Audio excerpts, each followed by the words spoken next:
여러분, 칠흑 같은 어둠을 경험해 보신 적이 있으신가요? 언젠가 제가 휴가 중에 금광을 구경 갔던 적이 있었습니다. 사우스다코타의 레피드시드라는 곳을 지나 90번 하이웨이를 조금 달리다 보면 네드우드라는 지역이 나오는데 그곳에 가면 오래된 금광들이 많이 남아 있습니다. 제가 그곳에서 어느 한 금광을 들어가 보았습니다. 한 10여 명의 사람들이 한 그룹이 되어 가이드를 따라 굴 안으로 들어갔습니다. 꽤나 한참 불 속으로 들어갔을 때 가이드는 우리 그룹을 한 공간으로 데리고 들어갔습니다. 금광의 한쪽을 파내어 공간을 만들어 두었는데 그곳이 인부들의 휴게실로 사용되었던 곳이라고 설명해 주었습니다. 그러면서 가이드가 말하기를 이제 금광 안이 얼마나 어두운지를 체험해 볼 것이라고 말하며 잠시 후에 모든 불을 끄겠다고 하는 것입니다.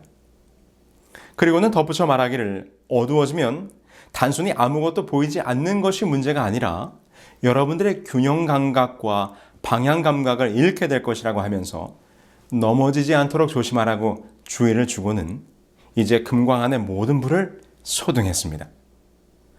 순간 눈앞이 캄캄해졌습니다. 정말 캄캄한 어두움이 열려진 눈꺼풀을 지나 가슴까지 밀려 들어왔습니다. 정말 아무것도 그 어떤 흐릿한 빛의 흔적도 찾아볼 수 없는 완벽한 어두움. 그런데 그 순간 가이드가 설명한 것처럼 어지러움이 느껴졌습니다.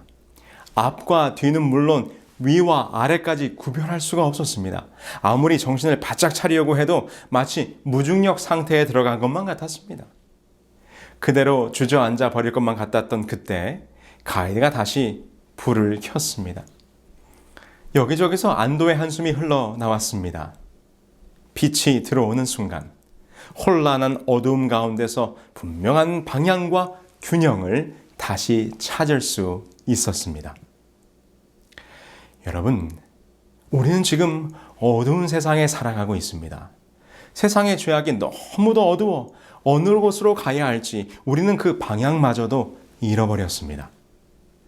우리를 이 죄악의 어두운 구렁텅이에서 벗어나게 할 그 구원의 길이 어디인지 찾아야 할 것입니다.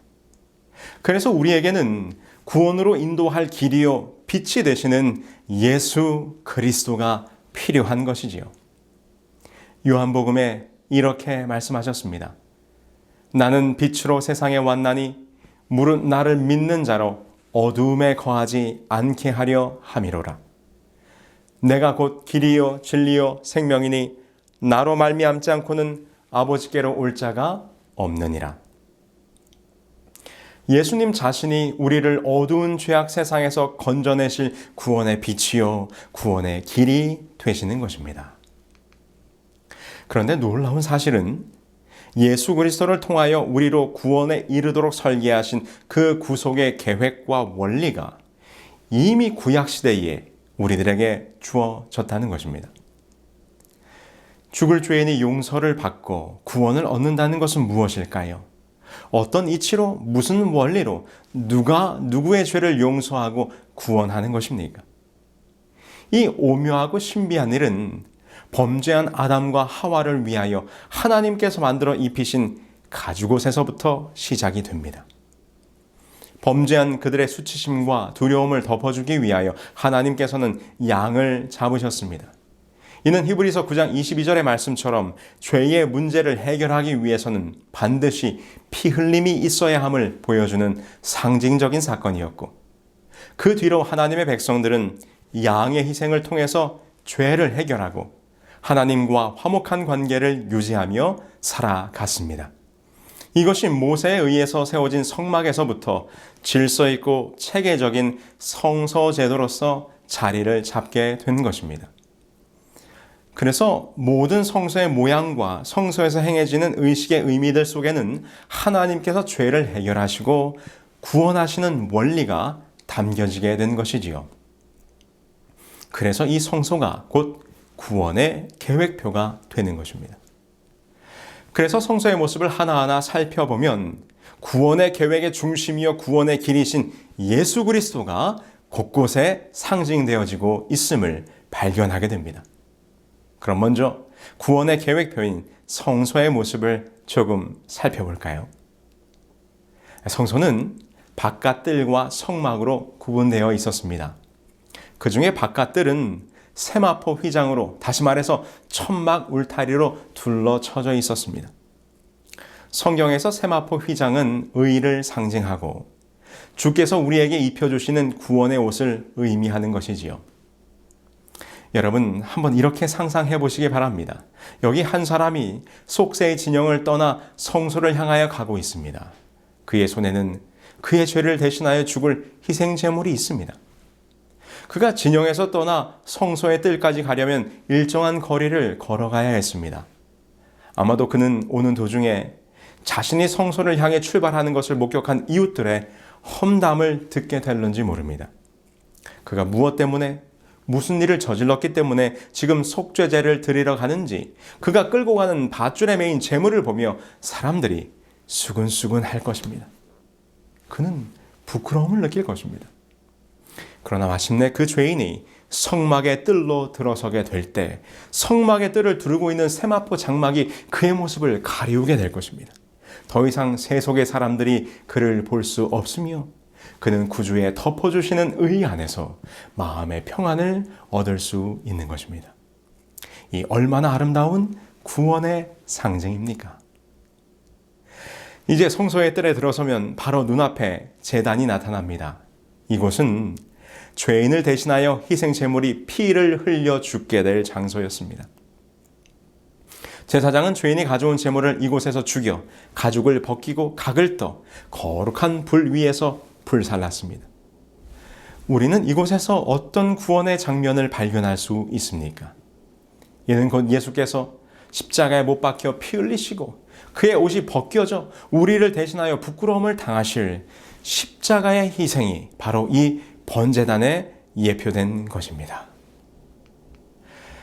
그 다음으로 번제단과 성막 사이에는 물두멍이란 기구가 있었습니다. 이는 제사장들이 희생 제물의 피를 제단이나 성소로 가져갈 때마다 그들의 손과 발을 깨끗하게 씻는 정결과 관련된 기구였습니다. 그런데 역시 이곳에서도 우리는 구원의 길이신 예수님의 모습을 발견합니다. 물두멍은 회망에서 수중두는 여인들의 놋거울로 만들어졌는데 물두멍의 이름의 의미가 파다, 구멍을 뚫다, 양철장이가 망치를 가지고 때린다라는 의미를 가지고 있습니다.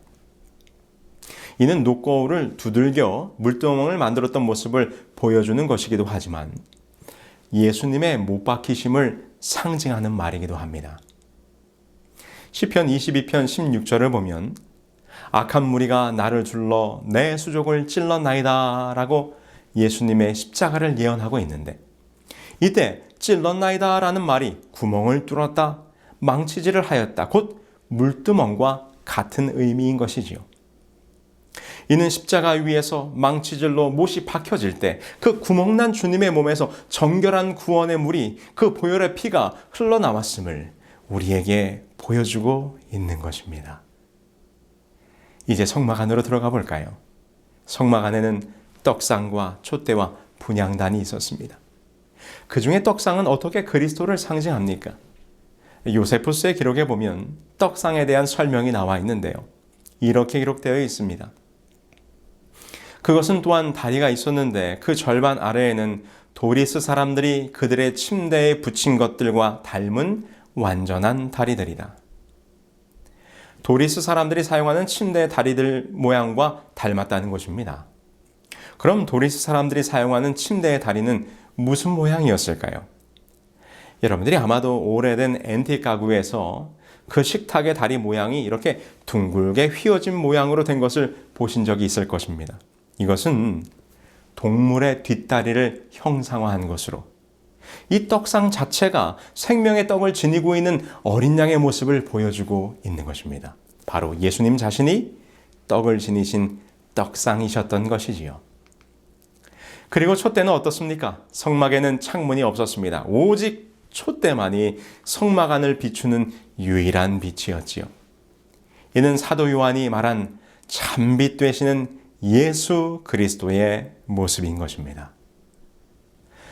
그리고 성소와 지성소를 구분하는 휘장 앞에는 분향단이 있었습니다. 분향단의 용도는 한 가지였는데 그것은 그 위에서 향을 피우는 것이었습니다.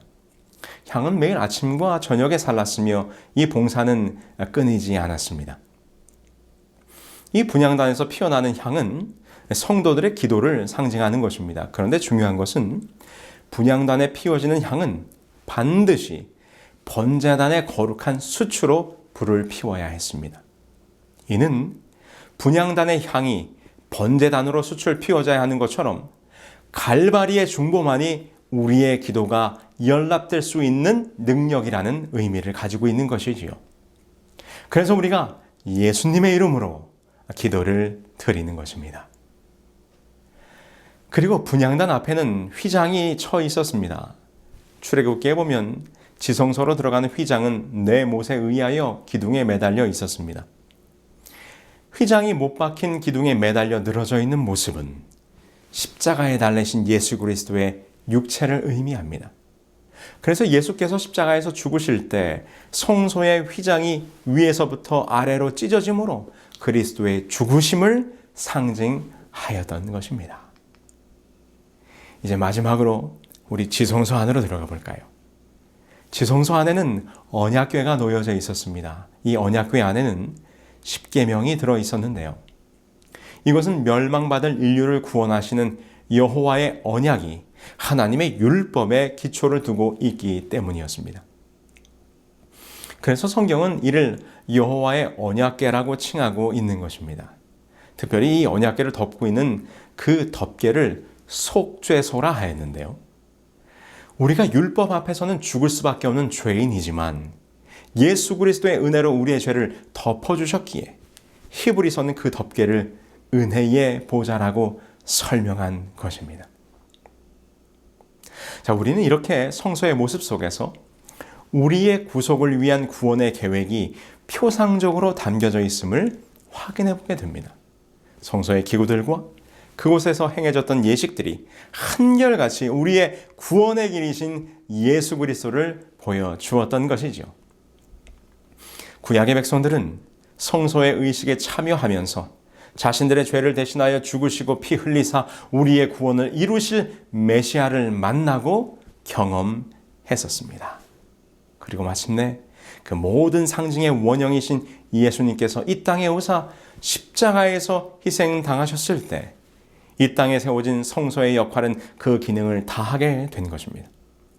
이제 표상과 실체와 만났기 때문에 이 희생을 예표하는 의식들은 폐지되었고, 그러므로 우리는 더 이상 동물의 피로 희생 제사를 진행하지 않는 것입니다. 구주께서는 그분의 속죄 희생을 십자가에서 완성하셨습니다. 그런데 혹시 여러분들은 이런 생각 안 해보셨습니까? 이미 십자가에서 우리를 위한 구원의 희생을 다 이루시고 하늘로 가신 예수님께서 우리를 다시 데리러 오시겠다고 약속한 지 어느덧 2000년의 시간이 흘러가고 있습니다. 2000년의 시간. 우리는 오랜 시간을 기다렸습니다. 그런데 주님은 왜 아직 오시지 않을까요? 주께서는 십자가 이후에 우리의 구원을 위하여 무엇을 더 하셔야 할까요? 여러분, 하나님께서는 구원의 계획표를 가지고 계셨듯이 또한 구원의 시간표 또한 가지고 계십니다. 모든 계획이 완벽하기 위해서는 반드시 시간의 계획이 있어야 하는 것이지요. 그럼 그 구원의 시간표는 어디에 있을까요? 우리 다 같이 다니엘 8장 14절 말씀을 보시겠습니다. 그가 내게 이르되 2300주야까지니 그때에 성소가 정결하게 되리라 하였느니라. 이곳에 보면 아주 특별한 기간이 예언되어 있습니다. 2300주야. 주야라는 말은 낮과 밤을 의미하는 말이므로 2300주야라는 말은 2300일이라는 뜻입니다. 우리는 이미 예언적 시간의 계산에 대하여 공부하였습니다. 예언에 나타난 하루는 1년으로 계산한다는 것이지요. 그렇다면 이곳에 예언된 2300주야는 곧 2300년이라는 시간으로 해석이 되는 것입니다. 그렇다면 이 2300년이라는 시간표는 무엇일까요? 이것이 우리의 구원의 시간 계획과 어떤 관련이 있는 것일까요? 이 시간, 이 예언된 기간에 대하여 잠깐 살펴보고자 합니다. 먼저 성경에서 가장 긴 시간을 예언하고 있는 이 2300주야, 전체 2300주야 중에서 70주일은 따로 구분되어 있었습니다. 다니엘서 7장 24절 25절을 보실까요? 내 백성과 내 거룩한 성을 위하여 70일에로 기한을 정하였나니 예루살렘을 중건하라는 영이 날 때부터 기름 부음을 받은 자 곧 왕이 일어나기까지 7일에와 62일에가 지날 것이요 라고 설명합니다. 여기에 보면 70일에가 나오는데 이 70일에가 너와 너의 거룩한 성 곧 이스라엘을 위하여 정해진 기간이라는 것입니다. 그런데 이곳에 기한을 정하다라는 말은 히브리어로 잘라낸다라는 말입니다. 그래서 이 표현으로 볼 때 지금 가브리엘이 설명하고 있는 이 70일에는 별도의 기간이 아니라 이 70주일이 전체 2300주야 가운데 따로 잘라낸 기간인 것으로 우리는 이해할 수 있는 것이죠. 바로 이 도표처럼 말입니다. 먼저 우리 70일의 구성을 한번 보실까요? 70주일은 예루살렘을 중건하라는 영이 날 때부터 시작하여 기름 부음을 받은 자 곧 왕이 일어나기까지 7일에와 62일에가 지난다고 되어 있고요. 다니엘서 9장 27절에 보면 마지막 한 일에가 추가되어 있습니다. 그래서 7일에 곧 7주 더하기 62일에 더하기 마지막 한 일에 1주는 모두 합하면 70일에 곧 70주가 되는 것입니다. 자, 그렇다면 2300주야 예언의 시작점이자 이스라엘 백성들을 위하여 구별된 이 70일의 시작점은 언제입니까? 천사 가브리엘은 말하기를 예루살렘을 중건하라는 영이 날 때부터가 시작점이라고 설명합니다. 지금 이 말은 바벨론에 의해서 파괴당한 예루살렘 성을 다시 재건하라는 왕의 명령이 있을 것인데 그때가 바로 이 예언 시간표의 시작점이라고 하는 것입니다. 그럼 역사적으로 예루살렘 중건령은 언제 있었는지를 확인해 보면 될 것입니다. 실제 역사 속에서 예루살렘을 중건하라는 영은 3번 있었습니다. 그런데 우리는 그 중에서 기원전 457년에 내려진 아닥사스다 왕의 중건령을 가브리엘 천사가 말한 예루살렘을 중건하라는 영이 날 때로 인정합니다. 왜냐하면 성경에 기록된 중건, 이 슈브라는 말이 단순히 건물의 재건만을 의미하는 것이 아니라 모든 권한도 돌려주는 것을 의미하기 때문입니다. 앞서 2번의 중건령은 주로 성전 재건에 관한 것이었지만 비로소 3번째 조서에 의하여 유대인들이 하나님의 법에 따라 그들의 땅을 다스릴 수 있는 자치권이 부여되었음을 우리 스가랴 7장 7절 25절에 보면 알 수 있습니다. 이에 대해서는 레온 우드의 이스라엘 역사에서도 이렇게 설명합니다. 3차 중건령 때 에스라는 페르시아 왕으로부터 주목할 만한 특권을 부여받았다. 그 특권은 바로 예루살렘으로 돌아가기를 원하는 사람들을 데려갈 수 있는 권한과 예루살렘 성전을 위한 기금을 페르시아 제국 국고에서 쓸 수 있는 권한, 성전에 쓰일 동물들을 살 수 있는 권한, 성전에서 일하는 사람들을 페르시아 세금 납부로부터 면제시키는 권한, 그리고 유대 땅에서 치안 판사를 임명하여 여호와의 율법을 지키게 하고 범하는 자의 생명을 다룰 수 있게 하는 권한 등이었다. 그리고 그 다음 7주일, 곧 49년 뒤에는 성이 중건되어 거리와 해자가 이룰 것이라고 예언되어 있는데요. 이는 실제로 에스라와 느헤미야의 노력으로 예루살렘의 중건이 맞춰지게 되는데 그때가 페르시아의 다리우스 왕 15년으로 바로 457년부터 정확히 49년 후인 기원전 408년인 것입니다. 자, 그럼 계속해서 보실까요? 그리고 예언된 기간이 62일에 곧 62주일입니다. 연수를 하면 434년입니다. 그럼 도표상으로 기원전 408년부터 434년이 흘러가게 되면 이때는 서기 27년이 되는 것입니다. 그럼 이때에 무슨 일이 일어난다고 예언되어 있습니까? 다시 한번 다니엘서 9장 25절을 봅니다. 그러므로 너는 깨달아 알지니라. 예루살렘을 중건하라는 영이 날 때부터 기름 부음을 받은 자 곧 왕이 일어나기까지 7일에와 62일에가 지날 것이요. 기름 부음을 받을 자의 등장이 예언되어 있습니다. 기름 부음을 받을 자는 누구입니까? 이는 곧 메시아 예수 그리스도께서 등장하시게 될 것이라는 것입니다. 히브리어의 메시아, 헬라어의 그리스도가 모두 기름 부음이라는 의미를 가지고 있습니다. 이 일은 예수께서 서기 27년 가을 요단강에서 침례를 받으시고 공생애를 시작하였을 때였음이 분명합니다. 그러면 역사적으로 예수님이 침례를 받으신 때가 정말 서기 27년일까요? 우리는 성경 누가복음에서 그 힌트를 얻을 수 있습니다. 누가복음 3장 1절에 보면 예수께서 침례를 받으신 때를 로마 황제 디베리오 가이사 제15년이라고 설명하고 있습니다. 바로 이때를 그리스도의 봉사 연대에 맞춰 보면 예수님의 침례는 서기 27년 가을이었음이 확인되는 것입니다. 그런데 우리가 흔히 알고 있는 상식과 조금 맞지 않는 부분이 있습니다. 우리가 현재 사용하고 있는 서력 기원이 예수님의 탄생을 기준으로 해서 제정된 것이기 때문에 예수님께서 침례를 받으신 30세가 되는 해는 서기 31년이 아닌가 하는 것이지요. 그런데 그것은 서력 기원을 추산했던 오류에서 답을 찾을 수 있습니다. 서력 기원은 디오니시우스 엑시구스라는 사람이 로마 건국 754년을 예수님 탄생해로 계산하여 그 해를 AD, 아노 도미니, 주님의 해라고 칭한 것인데 후에 확인해 보니 예수님의 탄생이 로마 건국 750년임이 역사적으로 밝혀지게 된 것이지요. 이는 현재의 역사로 하면 기원전 4년이 되는 것입니다. 그러나 그때까지 이미 사용한 연대를 모두 고칠 수 없었기 때문에 예수님 탄생을 주전 4년으로 할 때 서기 27년은 예수님이 만 30세가 되던 해로서 예수님의 침대 연도가 서기 27년이 정확하게 맞게 되는 것입니다. 자, 어떻습니까?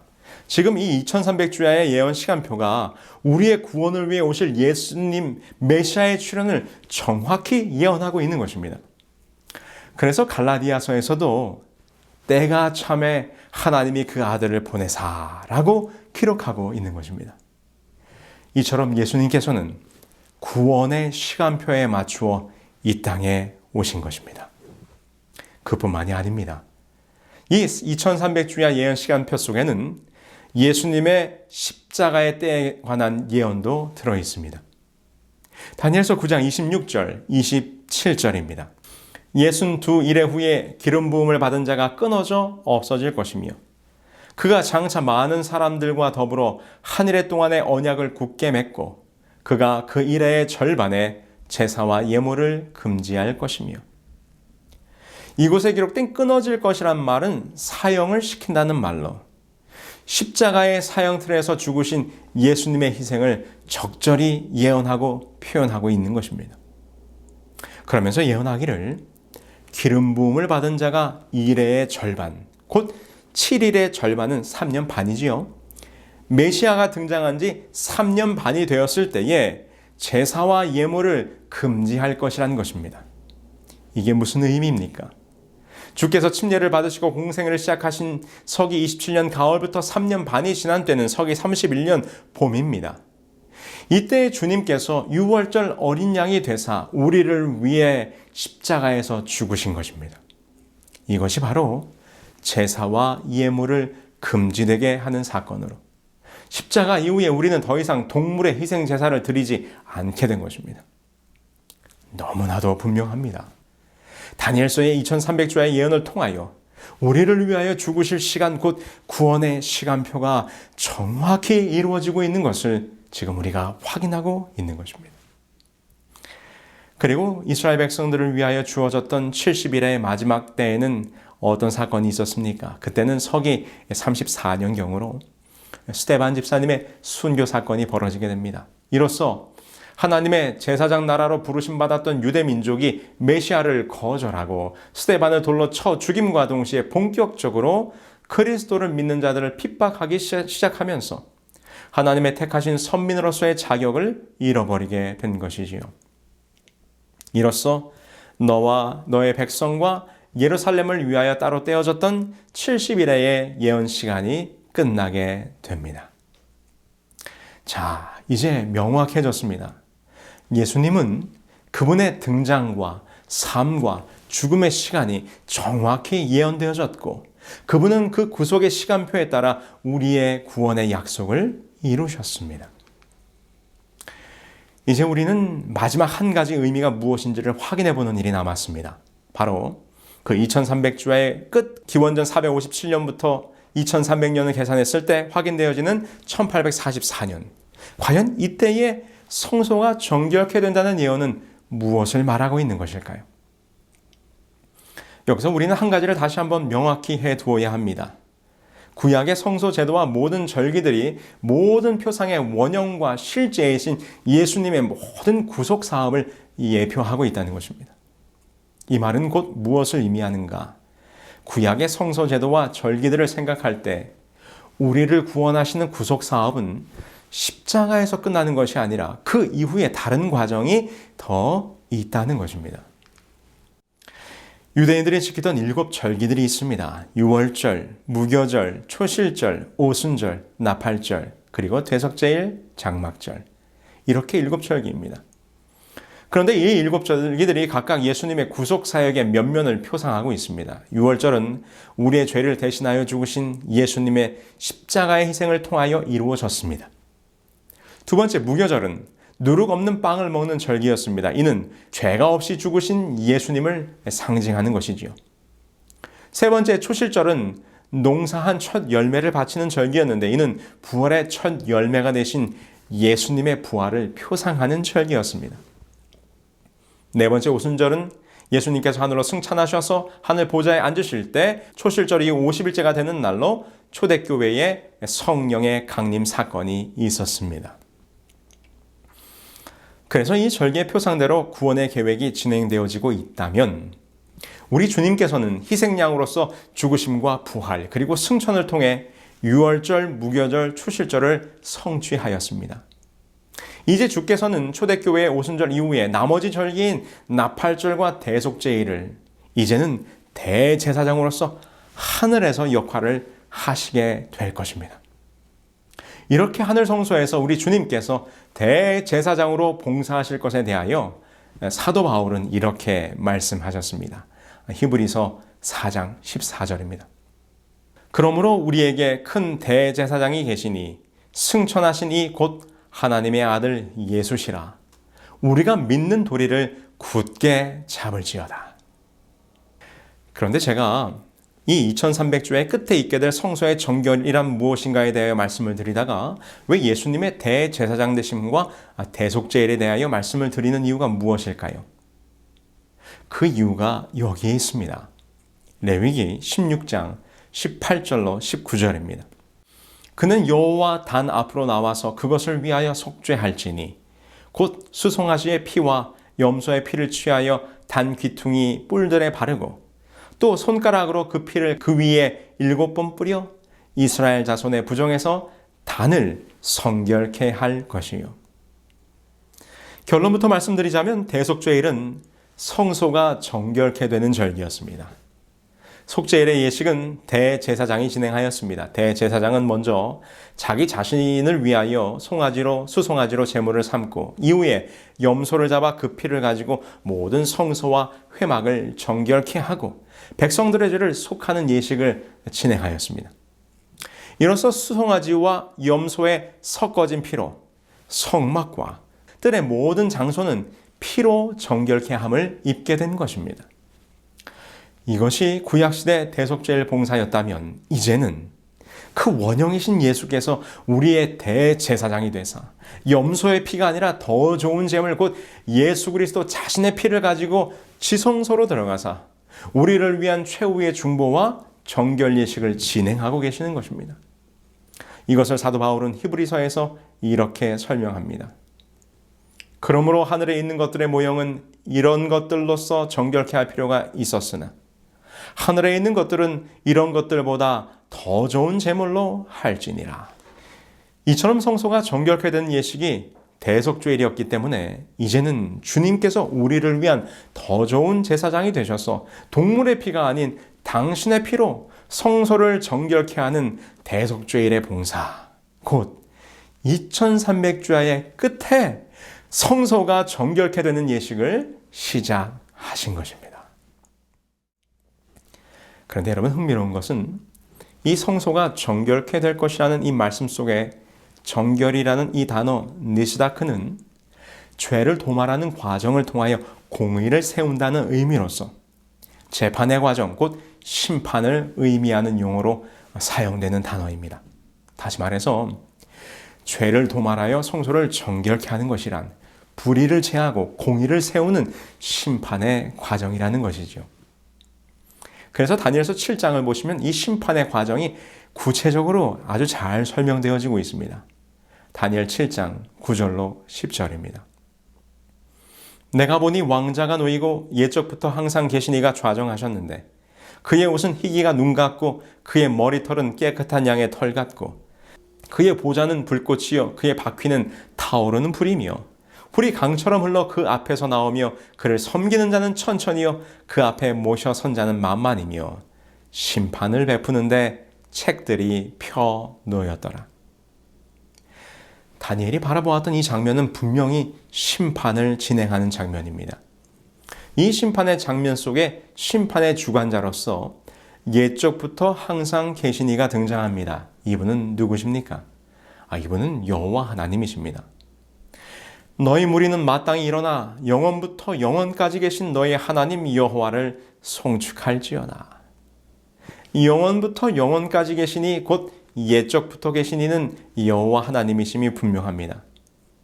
그리고 다니엘은 심판의 장소 또한 설명하는데 여호와께서 왕좌에 좌정하셨는데 라고 설명합니다. 하나님의 보좌에서 심판이 펼쳐진다는 것입니다. 그러면 이 하나님의 보좌는 어디입니까? 예레미야 17장 12절에서는 이렇게 설명합니다. 영화로우신 보좌여 시작부터 높이 계시며 우리의 성소이시며. 네, 그렇습니다. 이곳은 하늘 성소입니다. 그리고는 그 자리에 누가 함께 나오시는가? 그렇습니다. 우리의 대제사장이신 예수께서 우리의 중보자로서 우리를 옹호하기 위한 변호사로서 그 자리에 함께 하십니다. 다니엘 7장 13절 내가 또 밤 환상 중에 보니 인자 같은 이가 하늘 구름을 타고 와서 옛적부터 항상 계신 이에게 나아가 그 앞으로 인도되매. 인자가 누구십니까? 예수님께서 친히 자신을 표현하실 때 인자라고 하셨습니다. 여러분, 이 장면을 잘 보세요. 하늘 성소에서 심판이 시작되는데 심판의 주관자로서 여호와 하나님이 좌정하십니다. 그 앞에는 책들이 펴놓였습니다. 그리고 우리 주님께서 우리의 중보자로서 그 자리에 나와 오셨습니다. 그리고는 심판이 시작됩니다. 그런데 이 심판의 목적이 무엇인지 아십니까? 다니엘은 이렇게 기록해 주셨습니다. 옛적부터 항상 계신 자가 성도를 위하여 신원하셨고. 이 구절의 개역 개정은 이렇습니다. 성도들을 위하여 원한을 풀어주셨고. 그렇습니다. 이 심판은 악인을 멸하고 죄인을 벌하는 그런 심판이 아닙니다. 이 심판은 당신의 백성들을 구원하시고자 하나님 앞과 온 하늘 거민들 앞에 그들을 신원하는 원한을 풀어주기 위한 목적의 심판이라는 것입니다. 이 구절을 현대인의 성경은 더욱 우리에게 와닿게 번역하였습니다. 자기 백성이 유리한 쪽으로 심판을 선언하셨으며 때가 되자 성도들이 나라를 얻었다. 이 심판이 하나님의 백성들에게 유리한 쪽으로 진행될 것입니다. 이 심판은 정죄와 벌함을 위한 심판이 아니라 비록 그들이 죄인일지라도 그리스도의 피를 의지하여 회개하였으니 우리의 대제사장 되시는 주님의 중보로 그들이 구원받기에 합당함을 증명하고 선포하는 심판인 것입니다. 그래서 이 심판의 결과로 당신의 백성들이 하늘 왕국을 얻게 될 것이라고 다니엘은 분명히 말하고 있는 것입니다. 어느 날 한 여집사님께서 저에게 전화를 주셨습니다. 전화를 하신 여집사님께서 한 가지 일을 부탁하셨는데 내일 오전에 콜트에 나가야 하는데 통역을 도와달라는 요청이었습니다. 갑작스럽게 재판 일정이 당겨지면서 미리 통역도 섭외하지 못한 가운데 내일 아침에 당장 콜트에 나가야 되는 급한 상황에 저에게 부탁을 하신 것이었습니다. 간곡히 부탁하시는 집사님의 요청에 도와드리겠다고는 했지만 제 마음에 부담이 되었습니다. 일상적인 업무에서의 통역이었다면 그렇지 않았겠지만 그곳이 일반적인 장소가 아니라 법정인 것입니다. 혹시라도 통역이 매끄럽지 못하여 집사님에게 손해가 될까 염려되기도 하고, 그래서 그날 밤 공부를 합니다. 법정 용어를 영어로 확인하고 정리하고 스몰 클레임에 관한 코트의 장면을 찾아서 유튜브로 영상도 보고 판사를 향하여 정중하고도 정확하게 그리고 간결한 표현으로 해야 한다는 조언에 따라 필요한 표현들을 노트에 몇 가지 정리도 하였습니다. 갑작스럽게 밤이 늦도록 때 아닌 영어 공부를 한 것이지요. 그리고는 그 다음날 집사님을 만나서 함께 다운타운에 있는 콜트에 도착을 했습니다. 검색대를 통과하고 콜트 번호를 확인하고 엘리베이터를 타고 올라가면서 걱정하는 마음을 주체할 수가 없습니다. 그런데 배정된 콜트에 도착을 하니까 보험사 측 변호사가 딱 나와 있는 것입니다. 얼마나 그 변호사가 멋지게 보이든지. 그러면서 제 마음속으로 이렇게 생각했어요. 아이고 집사님, 변호사를 좀 섭외하시지. 변호사도 없이 이걸 어떻게 하려고 하나. 사실 지금 돌아보면 별일도 아니었지만 그 당시에는 얼마나 걱정이 되던지. 그러나 여러분, 우리는 걱정할 필요가 없습니다. 지금 하늘의 법정에서 우리를 신원하는 심판이 진행되고 있지만 우리는 결코 혼자 서 있는 것이 아닙니다. 우리를 위한 최고의 변호사, 최고 좋은 로펌, 바로 헤븐 로펌의 에이스 변호사 예수님께서 우리를 위해 변호하고 계십니다. 변호만 하시는가? 성경은 이렇게 기록합니다. 아버지께서 아무도 심판하지 아니하시고 심판을 다 아들에게 맡기셨으니 여호와 하나님께서 심판하지 아니하시고 그 심판의 권세를 모두 다 아들에게 맡기셨다는 것입니다. 할렐루야! 이 얼마나 놀라운 축복입니까? 그에게 심판하는 권세까지 주었으니 우리가 걱정할 것이 무엇이 있겠습니까? 그래서 성경은 당신의 백성들을 위한 심판을 이야기할 때 그것은 매우 기쁘고 복된 일이라고 설명합니다. 주의 심판으로 말미암아 시온산은 기뻐하고 유다의 딸들은 즐거워할지어다. 온 백성은 기쁘고 즐겁게 노래할지니 주는 민족들을 공평히 심판하시다다. 그런데 여러분, 지금 다니엘이 말하고 있는 이 심판의 시기는 언제입니까? 오늘 우리가 살펴보던 주님께서 대제사장으로서 성소를 정결케 하고 당신의 백성들의 죄를 도말하기 위한 대속죄의 시기는 언제입니까? 이는 분명히 절기상 장막절 이전에 있어야 합니다.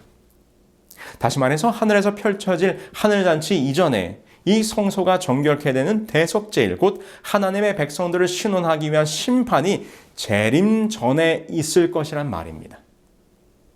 그래서 다니엘서 7장 22절은 이렇게 기록하고 있는 거예요.